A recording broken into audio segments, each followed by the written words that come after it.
And there we go. We are live on YouTube. Woohoo! You can die happy now. All right. So now that we're live for the unofficial video, we can start the show.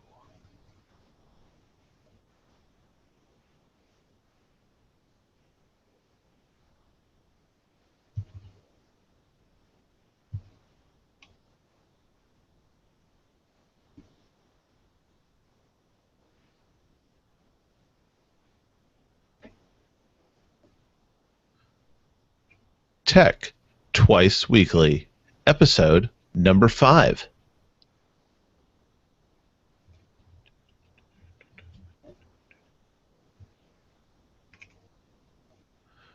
Welcome to Tech Twice Weekly for August 4th, 2014. My name is Ben White, and this is a new podcast bringing you technology news headlines and discussing the big stories every Monday and Thursday evening. Joining me tonight is my friend and semi-regular guest, Eric Fee. How you doing tonight? Howdy, and howdy, folks. Hey. Anything going on to start your week? Friend's birthday was today. Went out to have lunch. That was nice, or dinner. There's some weird stuff going on across the street from my house with these giant trailers pulled up and people standing around them, which is slightly unnerving. But they don't mind me riding through the parking lot on my motorcycle, so it's all good. Probably the NSA.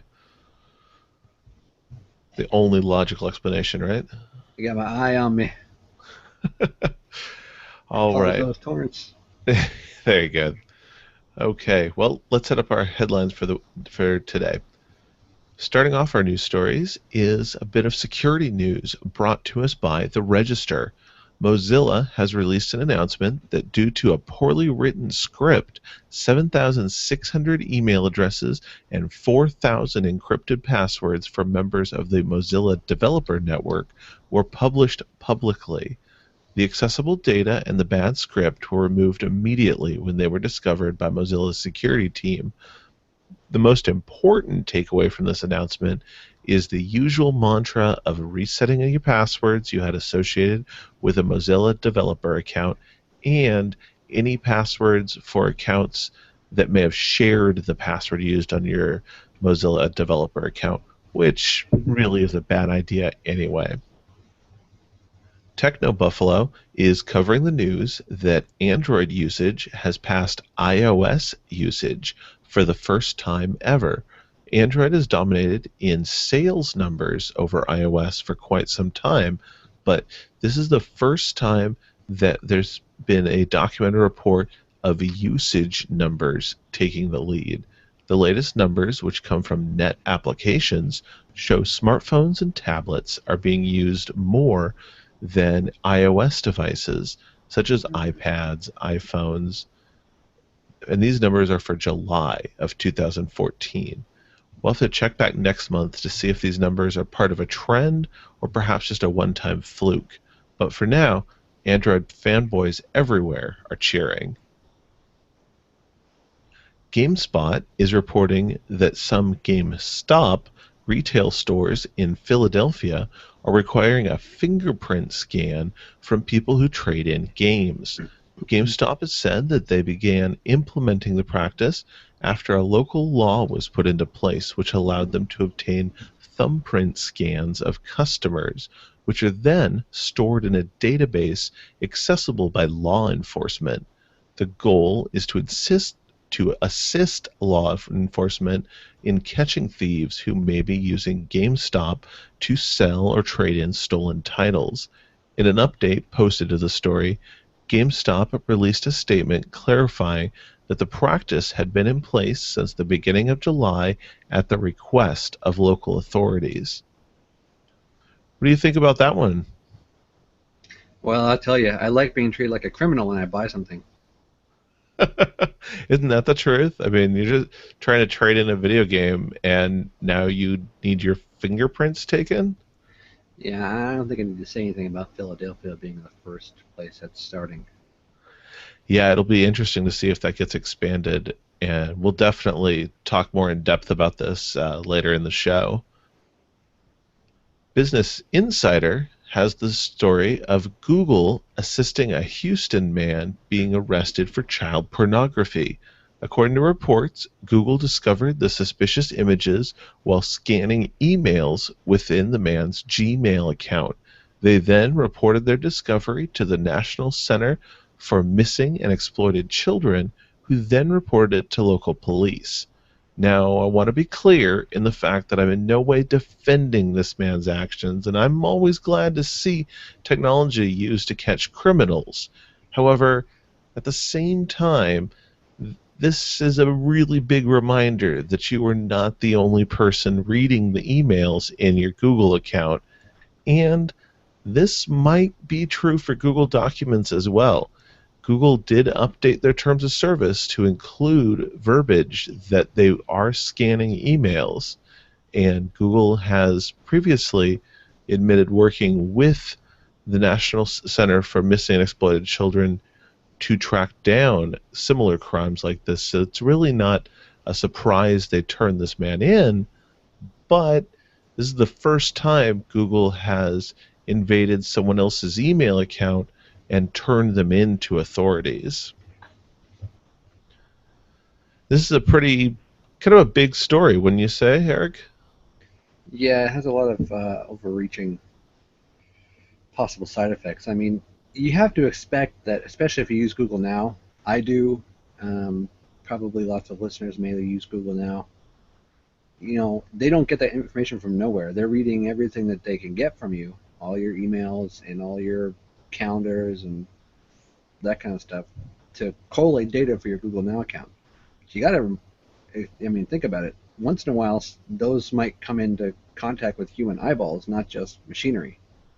And so if you're doing something that you want to keep private, it's something to, probably not use your Gmail for or something. And, if you're stealing little kids, you should definitely be turning to the authorities. Scumbag pedophiles don't have no empathy for them.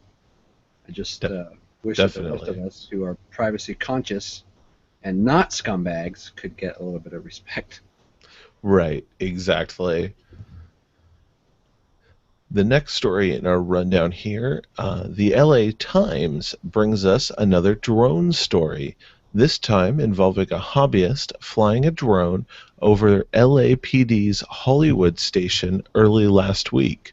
While flying over the station, the drone controller took video of police cars and officers going in and out of the station. This was later posted to YouTube. While initially threatening the drone controller with trespassing charges, the LAPD are now seeking legal authority to prevent civilians from flying drones with cameras over their properties. But they may not have a lot of legal ground to work with. The FAA so far has made it clear that recreational drone use is generally legal as long as it's interfering and operators aren't flying the drones recklessly, which, for the time being, should protect hobbyist drone operators as long as they remain responsible. Do you fly drones, Eric? Not right now, but it's something that I have a great interest in. And not only that, but the implications of drone ownership and the legal muddiness that you get when you start using them anywhere where there are other people. And it's a very interesting topic actually, because we as nerds love the idea of our own little helicopters flying around and all that, and we like to defend the use of them in public spaces where privacy is not a guarantee. When I'm out and about, at work or on lunch or going to the store or something, I don't expect to be watched, but at the same time, that's something that can definitely happen, and I don't really worry about it. But the idea of people with malicious intent, not just people having a good time, is kind of a scary thought, because as I just said, we hope for the legal rights of hobbyist drone operators who like to fly drones and have fun. We want them to be able to fly drones wherever they want, as long as they're not causing trouble. But also at the same time, we also don't know what people are doing with those drones who aren't just hobbyists having fun with their helicopters. Very true, definitely. In a little bit lighter news, Engadget covers XBMC's announcement that they are changing the project's name. XBMC, which stands for Xbox Media Center, was once popular for being able to run on the original Xbox, but now it can be run on many other platforms, and the project has decided that it's time for rebranding, both because the project has expanded and for some legal reasons. I believe just making sure they stay out of Microsoft's way. The new name for version 15 going forward will officially be Kodi Entertainment Center. While currently you can still find the project at xbmc.org, they will soon be moving to their new domain at Kodi, KODI.TV. Digital Trends is reporting on Google releasing their Google Now launcher on all Android 4.1 and newer phones.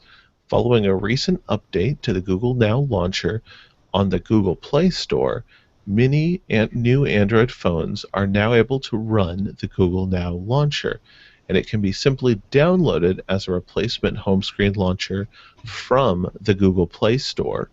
The original launcher was originally only on Google Nexus 5 devices and provides access directly to the Google Now interface by swiping to the far left tile on the home screen.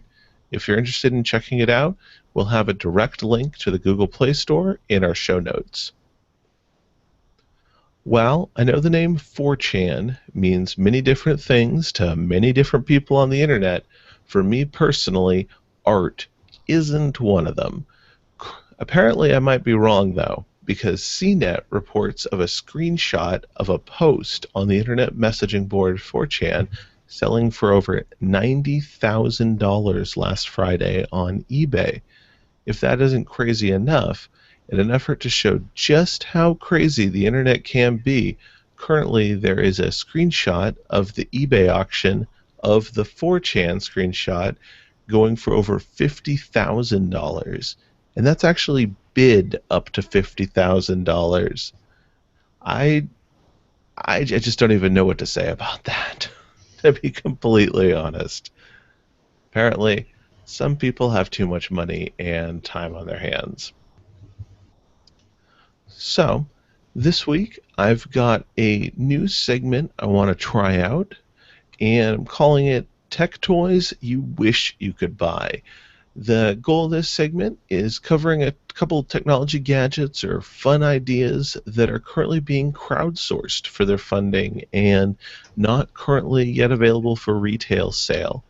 So, we're going to go over a couple of gadgets here, and if you love the section, hate the segment, just have general feedback, please get it back to me. You can either leave a comment on our website at techtwiceweekly.com or feel free to drop us an email at feedback@techtwiceweekly.com. We'll hear both of them, and I would really appreciate it. All right. So, while slightly older news at this point, I really couldn't resist kicking off this new segment by covering the potato salad Kickstarter. Yes, it technically isn't technology per se, but it is an interesting use of technology that brought in over $50,000, or one screenshot of an eBay auction of a 4chan screenshot. Sure, the Kickstarter promises potato salad for your investment, but I don't see anyone involved in the project offering a breakdown of where all that 50 grand is going to. Did you put money into this crazy Kickstarter, Eric? Are you kidding me? Pass the chance for a spoonful of home made potato salad? Psh, jeez. He was only asking like $10 or $13 for a spoonful of potato salad. I mean, where are you going to get that deal again? Exactly. I wouldn't want to, you know, die and not have spent money on potato salad Kickstarter. I'll tell you what. What really gets me personally about the campaign is the fact that it was so openly and honestly a joke.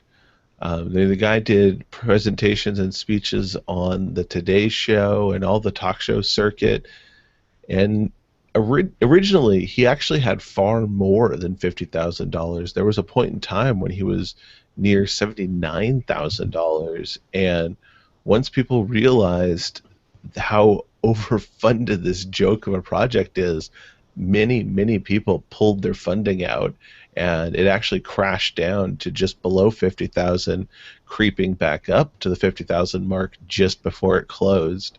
So it's kind of funny that I think everyone originally bid humorously on this and then later realized, oh, wait, he's actually going to get our money if we go through with this. Well, you know, it was that Kickstarter was an example of, and it was a joke of Kickstarter making the process to get your projects accepted automated. So when the Kickstarter projects became automated, no more human interaction had to sign off on the project. This guy made this potato salad Kickstarter as a representation of how broken it is, and it took off just like he was hoping and expecting to, and it completely demonstrated his point that having Kickstarters not be reviewed by human beings is just plain dumb. Yeah, I think realistically that sums it up quite well, that these projects need human review to really vet them and see if they're qualified and justified to be asking for people's money. But in a slightly more serious note, the other Kickstarter I found that was interesting is Bunch O Balloons. The concept here is a simple device that attaches to a garden hose or a sink faucet that allows you to fill 37 water balloons at once and is self-tying. The device is one-time use, recyclable, and the balloons are biodegradable. What do you think? Reach back to that, that 10, 12, 14-year-old in you. Would you be all over something like this?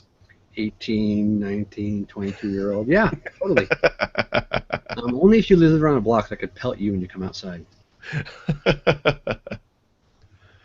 I'm just wondering, can I get the cap to fit over like a bottle of vodka or something? Can we get, make cocktail balloons? I was thinking more like urine balloons, but yes. Well, you must have, I guess you got to wait a while and build up if you're going to fill 37 balloons at once. It's a team effort. Ah, geez, bring a funnel.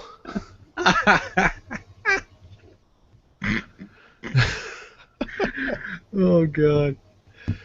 Something like All that. right. Well, on that very serious note, I guess we should dive into our discussions for today. So, going back to the Android story overtaking iOS in usage stats, what do you think? Does it matter? Does this mean anything big for iOS, or has this been kind of inevitable?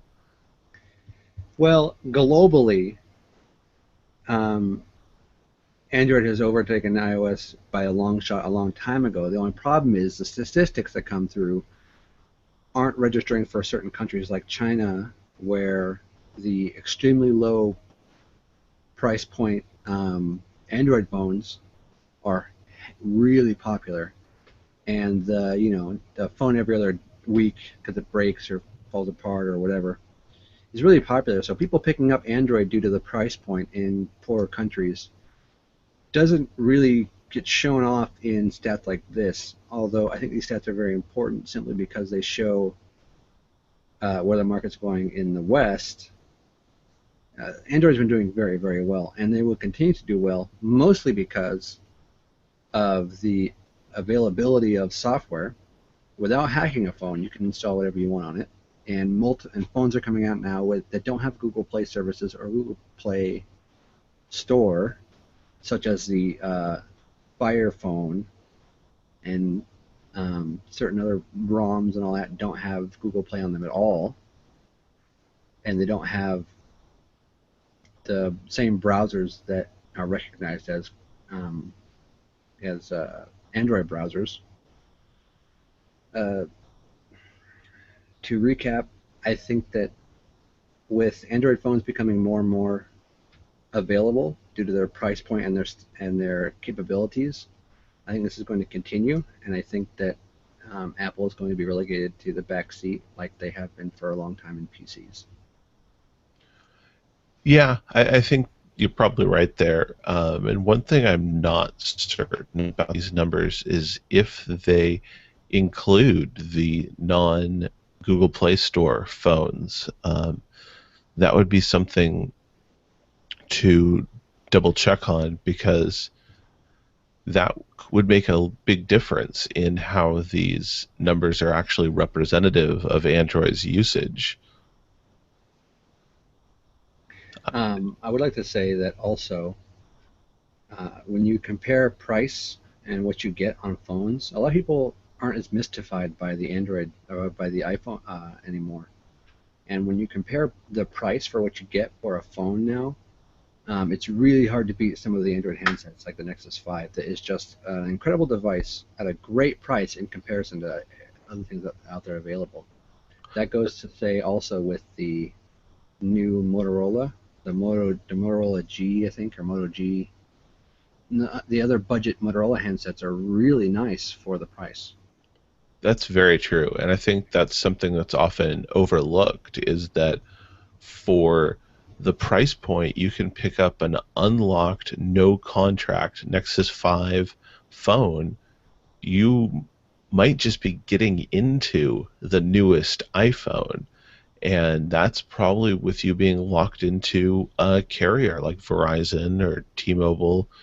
I guess T-Mobile doesn't do contracts anymore, but AT&T, well, one of the big boys, in order to bring the price down. Because out of contract, an iPhone 5S, the newest iPhone on the market, is still running like $500 or $600 if I remember right. And it's not. It's arguably not as powerful as some of the lower Android phones like the Nexus 5. I think the Nexus 5 is far more flexible, provides a lot more possibilities of what can be done with the phone device, just because it simply isn't as locked down as iPhones traditionally have always been. Well, power notwithstanding, um, you still get a really great. Uh, I don't like to argue power or numbers because you see how those numbers affect in different ways. But the the Android phones now, some of the higher spec devices are generally as fast and have the same type of responsiveness and capabilities that you find in an iPhone. So,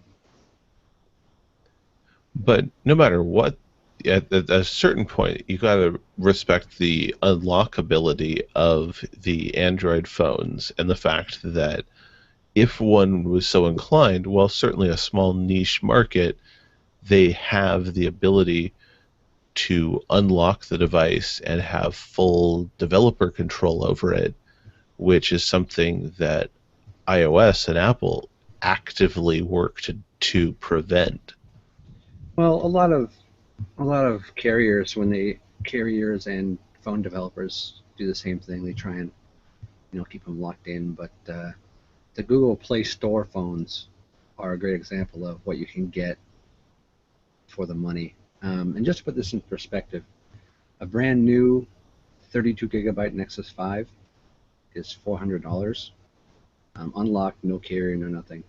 Same, the iPhone 5S is 650. So you're looking at a Wow. big price jump, Yeah. and uh, it's hard to argue that when with the economy still recovering, but people not having the same spending power that they used to. So Do you think the iPhone 6 will sway things back to the iOS side of things, or do you think this change has been coming for a while and it's kind of more of a snowball effect? yeah, I don't think it's going to be reverting anytime soon in a big way. Um, Apple, Apple's commercials and their mindset used to be anti-beige box. Break the mold, be unconventional, be creative. Like their old 1984 ad that's so famous with the runner throwing the hammer through the screen. Exactly. But the problem I have is that now they have become the beige box. You're looking at Android phones with a lot of choice, a lot of color, a lot of interesting things. And you look at the iPhones and a lot of the Macs, and they are today's beige boxes. They might be brushed aluminum, but they're all brushed aluminum.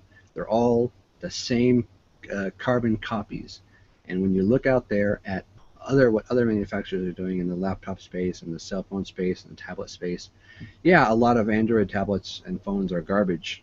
You know, that's totally true, and anyone who says that's right. But a lot of them are amazing.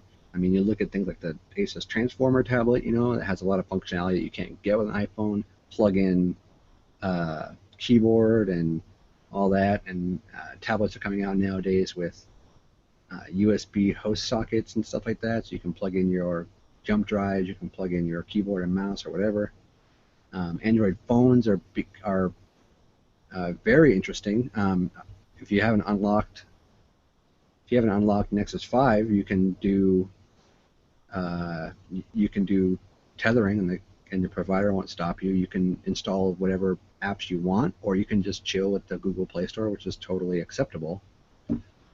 I just don't think that the current strategy of Apple continuing on their kind of beige box diatribe is going to really take it back from Android, which is more colorful, more interesting, more vibrant, and much less expensive. Very true. Definitely. Yeah. I'm inclined to agree. That's something I hadn't really thought about is comparing Apple to the beige box phenomenon, but I can really see what you're talking about there. That makes a lot of sense. Comparing Apple to Apple. What a unique concept. I have a MacBook Pro, and although I like the laptop a lot because it's a nice device, I actually run Windows on it just because that's what I'm used to, and it works great. But having used iOS on it, sorry, not iOS, OS X on it, I really wasn't that impressed. It's pretty, the icons jump around, it's great, but when it comes to getting work done, I need to get work done. Right, right. Yeah, you wouldn't be the first person to tell me that Apple makes the best Windows laptops on the market. Yeah, if you have the money for them. Mine was I didn't purchase mine, and if I had the money to purchase it, I would have probably purchased a regular laptop just because for the price, I can buy a much cheaper laptop that will serve just as well, and put the rest of the money I have into my pocket for rising gas prices and wages that are stagnant, but living expenses that keep going up. Right, right. Yeah. At the end of the day, the dollar signs all count. Well, moving into our second discussion topic, a little more serious of a topic than I usually care to cover, but it brings up a lot of really important issues. And this is going back to our story about Google turning in or tipping off, depending how you want to look at it, a someone into child porn, someone who is clearly a criminal, definitely needs to be removed from common society. But is the method that was used to discover this individual something that should be looked at as positive? Were you aware that Google was scanning, or I should say, is scanning the emails in your email account for more than just ad keywords? I was not aware of specifics. I also wasn't aware that human eyes were looking at it, not just algorithms and software. Well, to be fair, according to the article, it was a algorithm that caught a keyword which tipped it off for Google internal review. It wasn't originally discovered by human eyes. It was discovered by an algorithm and then alerted to human eyes to be further investigated.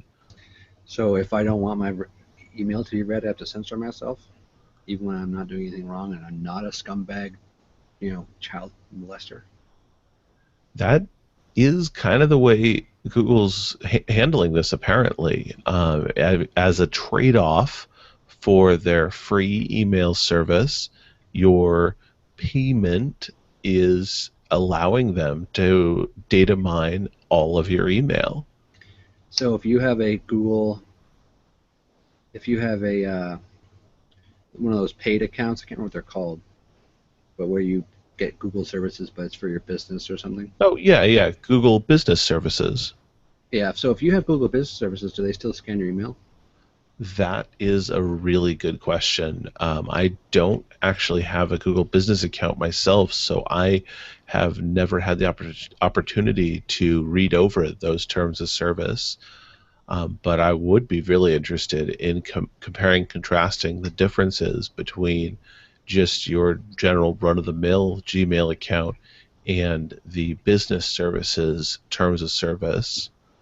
And in fact, I'll throw that out to the audience. If anyone out there happens to have a Google Business account or is just knows what the differences in the terms of service would be, or if Google does this level of scanning on accounts that they're being paid to handle, I'd really appreciate knowing about it.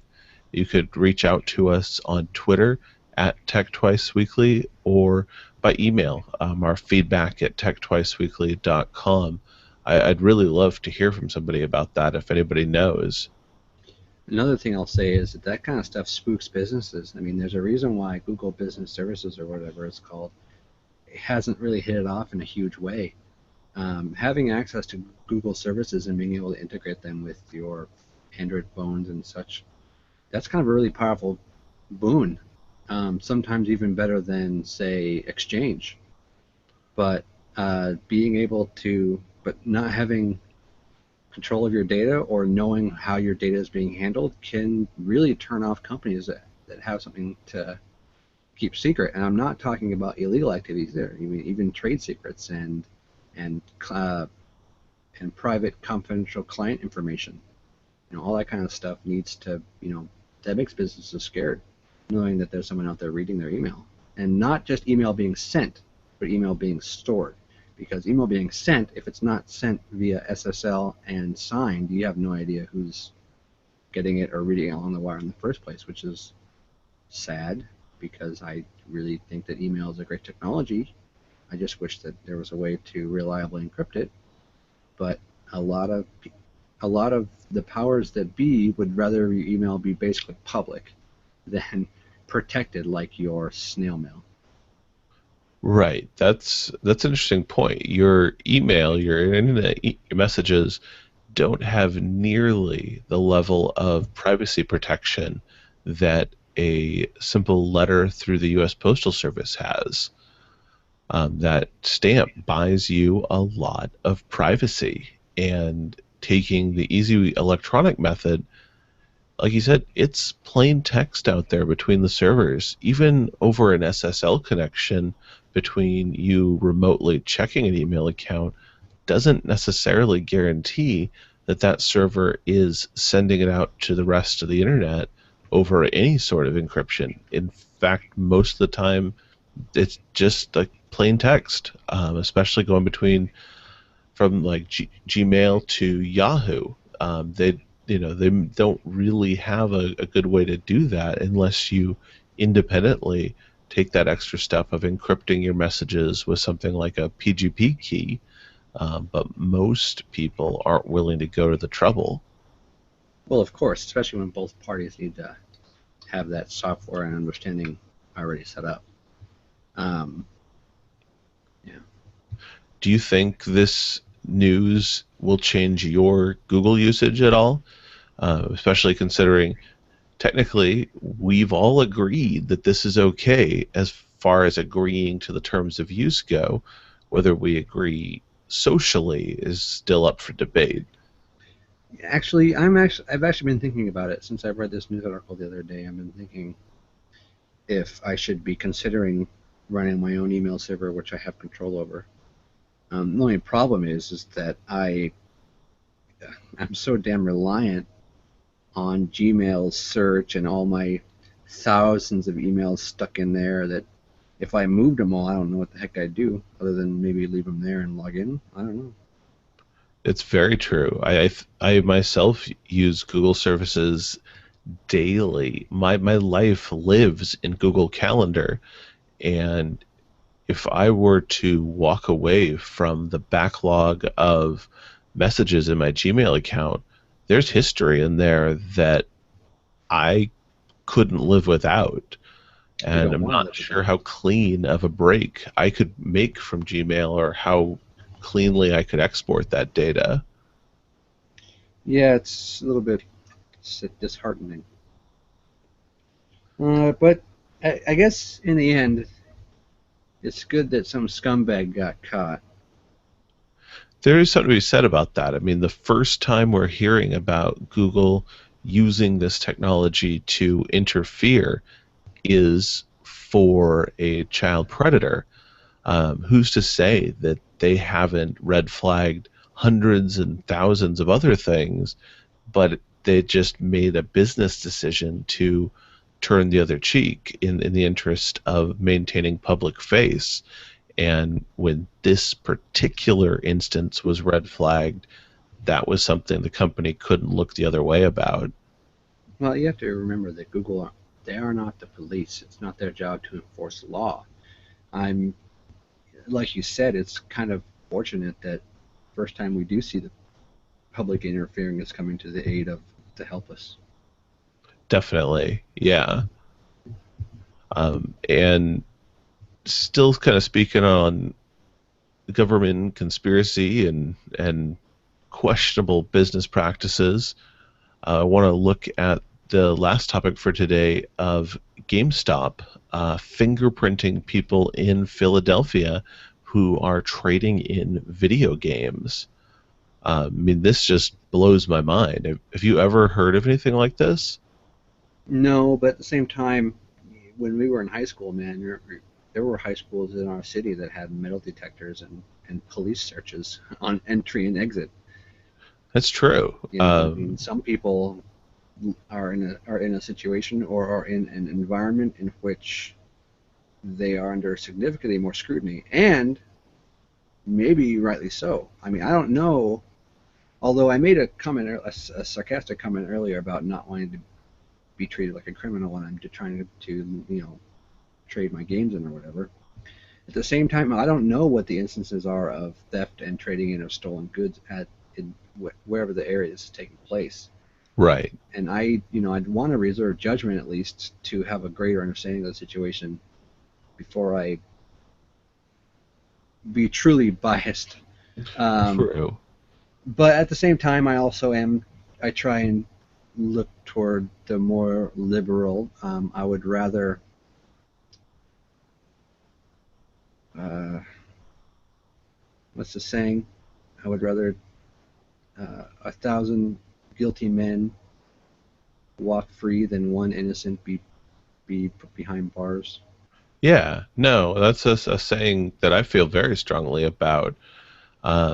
And I always run into a moral dilemma with that saying, though, because it seems to butt right up against the concept of if you don't have anything to hide, what's the problem?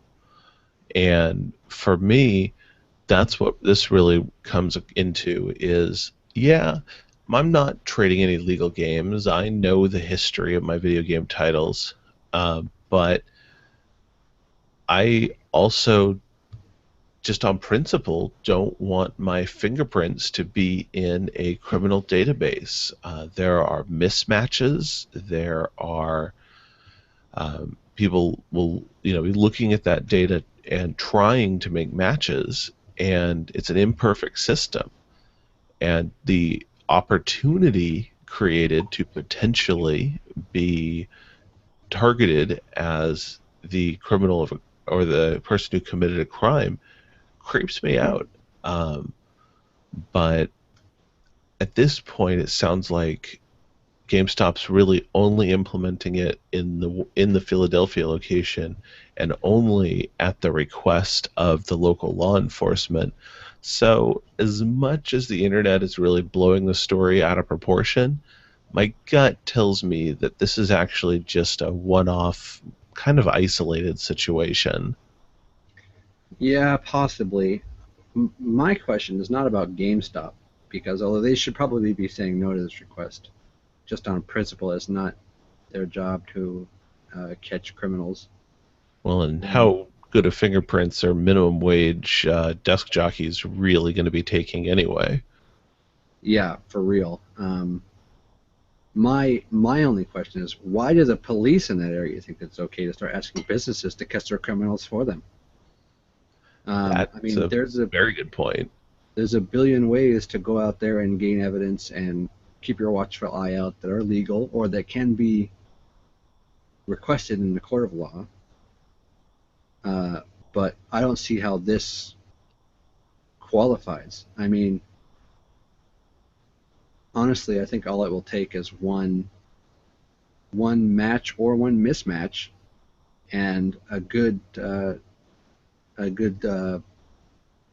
lawyer to get this whole shebang stopped.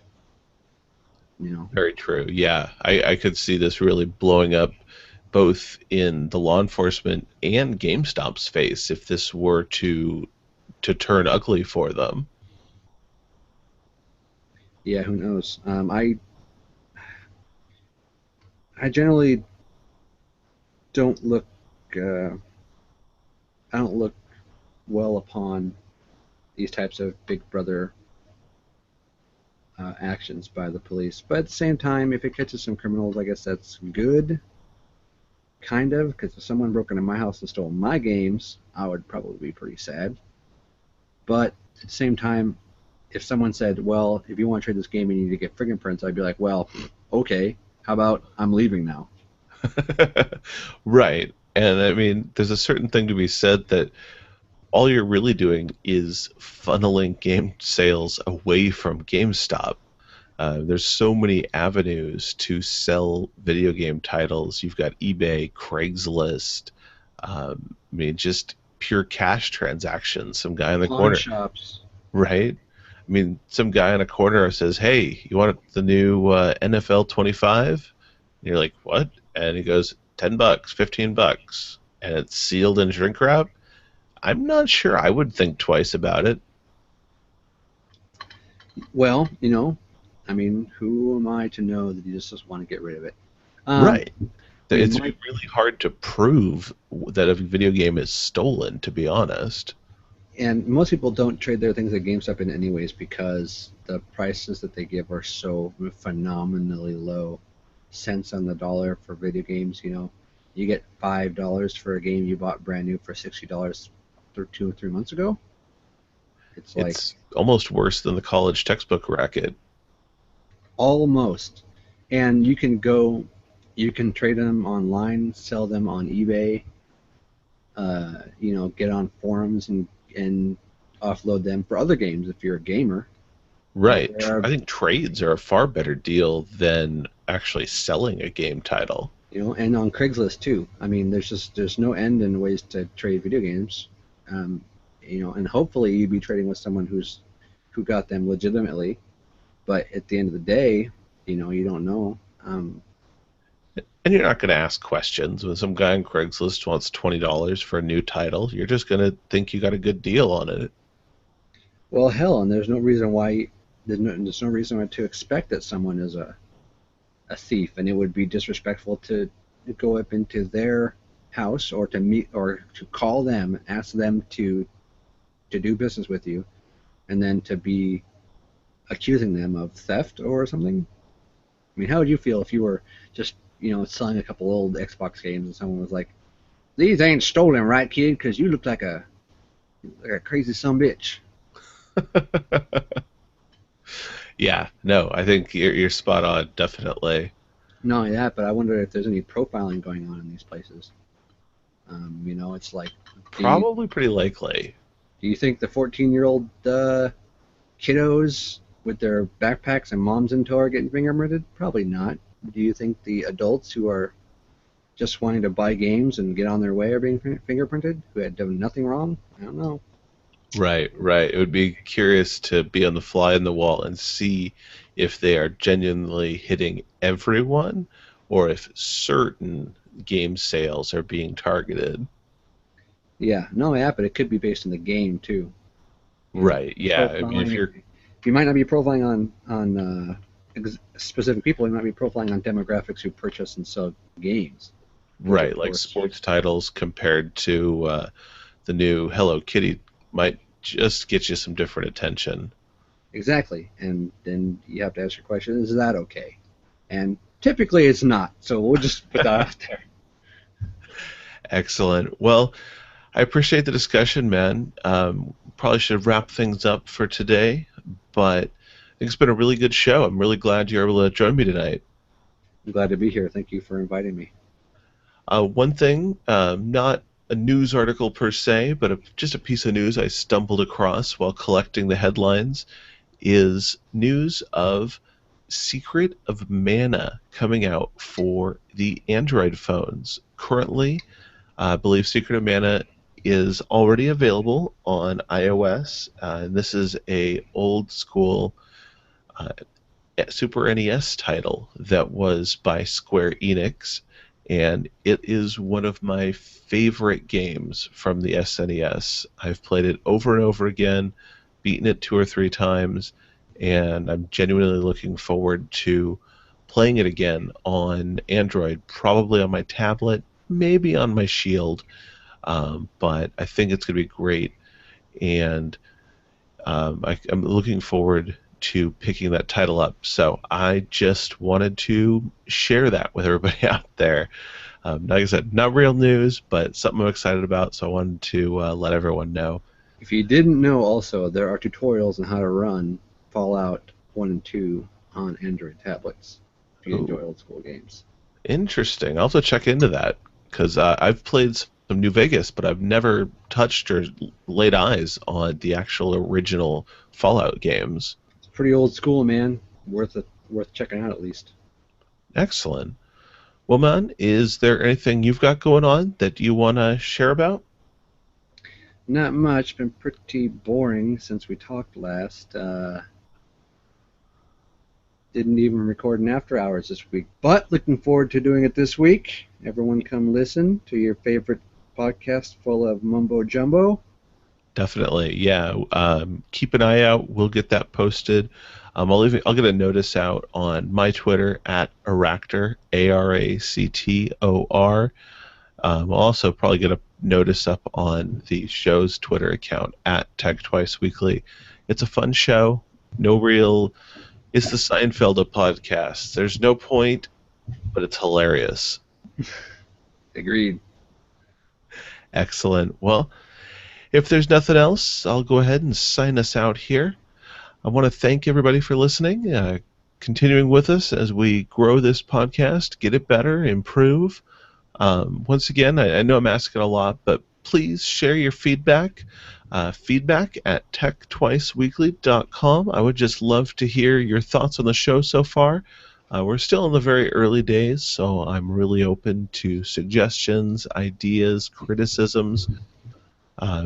Whatever you want to hear. You're the listeners. This show is for you, and if you're not enjoying it, or if there's something I could be doing different to help you enjoy it more, I want to know. That means a lot to me to get your guys' feedback. So please check us out, sign up, we've just got added to the Stitcher Radio collection, their directory, so you can find us there if you're a fan of Stitcher Radio. Otherwise, we will catch you, or I will catch you. I'm not sure if Eric will be able to join me or not, but we'll catch you on Thursday, this upcoming Thursday, for a fresh set of headlines. Other than that, for Eric Fee, my name is Ben White. Have a great evening, everybody.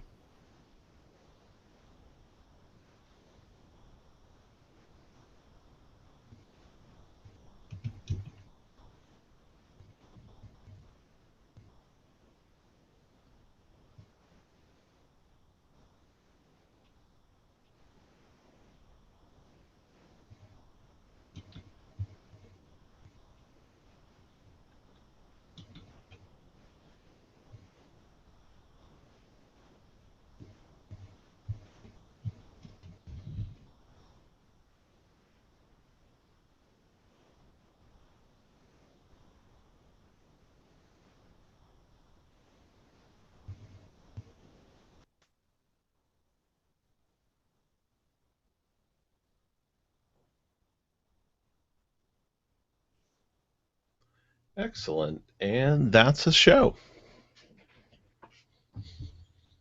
Sweet.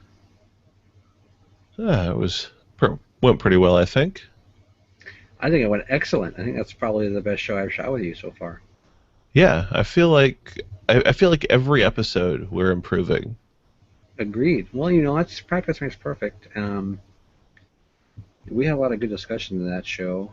I think that things went over pretty well. We had some very interesting articles that were also very relevant, and That even that helped. We had some good headlines this week. So yeah, pretty excited to see if people get excited about hearing us ramble on. Right? All right, man. Well, I know you're pretty tired, and I've got to go figure out late dinner because we're getting our water heater replaced tomorrow. We spent all our pre-show time, before we got online, ripping apart our kitchen so the maintenance guy can get to the water heater tomorrow. Jeez Louise. Yeah. So, bonus, new water heater, negative, didn't get dinner yet. So, I'm going to go ahead and get us off the live stream here. Goodbye, everybody.